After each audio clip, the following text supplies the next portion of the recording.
Additionally, about that time as well, our joint venture partner who was manufacturing the product ran into some severe cash restraints. And so we got great traction on the initial launch, but we were never able to follow up on it. Late last year and early this year in 2013, on behalf of a tobacco company, we conducted surveys with respect to the electronic cigarette. Through a proprietary process, we identified nearly 2,000 consumers who stated as a way of screening themselves into the survey that they had tried e-cigarettes, and they were qualified for participation by indicating that they were dissatisfied with the experience and unlikely, some said never, but unlikely to continue purchasing an e-cigarettes going forward. We took that group and then we further qualified them. Most of these people in the survey were not interested in quitting smoking. They were interested, and I'll go into that in a bit. All of these products were purchased at retail. This particular, the group that we conducted this survey on behalf of was not interested in internet, so you need to understand that. Also, we qualified these participants in our survey. They needed to have tried at least 2 different brands of disposable product because, again, the group for whom we conducted the survey and whose behalf we conducted it wanted it to focus on retail and wanted it to focus on disposable product. And they wanted to look at the lower end of the product. So we were looking at product that was costing between $6.99 and $12.99. Okay, so why are they unhappy? Why aren't you going to ever buy this product again? Why have you bought 2? Why have you bought 3? Why aren't you going to go back? Well, first and foremost, it's leaking. And most of us know that. The leaking issues came up over and over again in their survey. It's an unpleasant and distasteful experience of getting formula in the mouth upon inhalation or formula leaking in or on pockets, purses, or on car seats. I was struck by how many people bought e-cigarettes just to keep in their car, and how many people complained about e-cigarettes staining the car seat as they kept it next to them.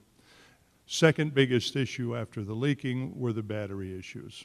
Inconsistent performance, worked sometimes, didn't work other times. Useful life of the battery not satisfactory. Tremendous amount of misunderstanding about what the per puff count means on the package. What's a puff, what's not a puff, what's kind of a puff. What does all of that stuff mean? It's just confusing as all get out, and a significant portion of people who said they'd never use the product again after using it 2 or 3 times. In a couple of cases, we were actually shown little tally sheets as they kept track of how many puffs they got. We didn't want to go into it. I didn't want to look at people puffing on these things for extended periods of time. Or, more interesting, significant number of people, well, not significant, but not an insignificant number of people in some cases reported buying an electronic cigarette and it didn't work at all. It didn't work at all. And here's the interesting point about that, and I'll touch on that in just a second. Of these people that we surveyed, buying it at retail, buying at the low end of the price point, saying they're not going to try them again, very few of them took the product back. They tried it once, they tried it twice, and then it was like, the heck with it. I'm just not going to bother. Those that did talked about the incredible hassle of returning product, where retailers would simply point to the back of the package and say, send it back to the manufacturer, send it back to the distributor. And many people who experienced a problem with an electronic cigarette and then were told that they had to go through a complicated process of returning it in order to either get their money back or to exchange it.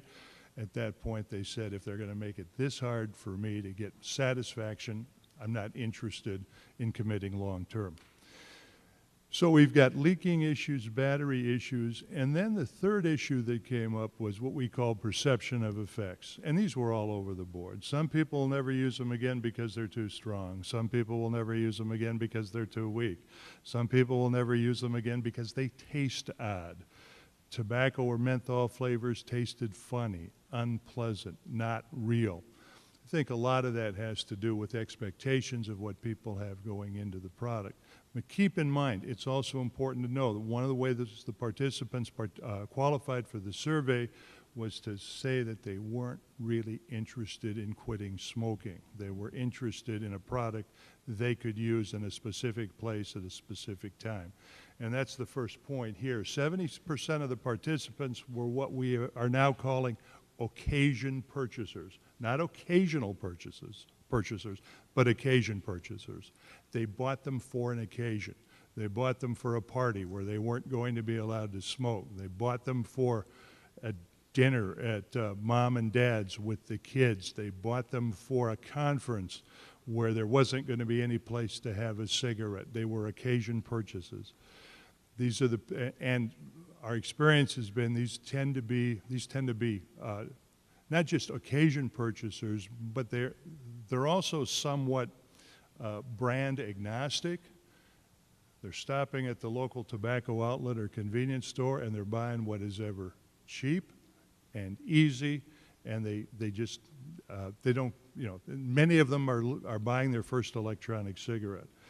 As I said earlier, more than 90% of participants did not return product or complain to the retailer. They just resolved after 1 or 2 purchases, I'm not doing this again. Not interested in doing this again. This was a totally unpleasant experience. But this is also interesting. 40% of the participants who said, I'm not going to use this electronic cigarette again, continued to use or went on to use other smoking alternatives. Snus, moist smokeless, nicotine gum, nicotine lozenges. So, and again, these would be occasion purchases. They use these in specific places for specific reasons. So what does that tell us? It tells us that in this category, and this is the category that we've worked a lot in, that in this category that there's a lot of improvements that can be made. There's a lot of things that need to be looked at. So we gather the consumer issues and we put those on one side of the table, and then we look at the regulatory concerns. So I want to just set aside just for a second the consumer issues, again, not insignificant.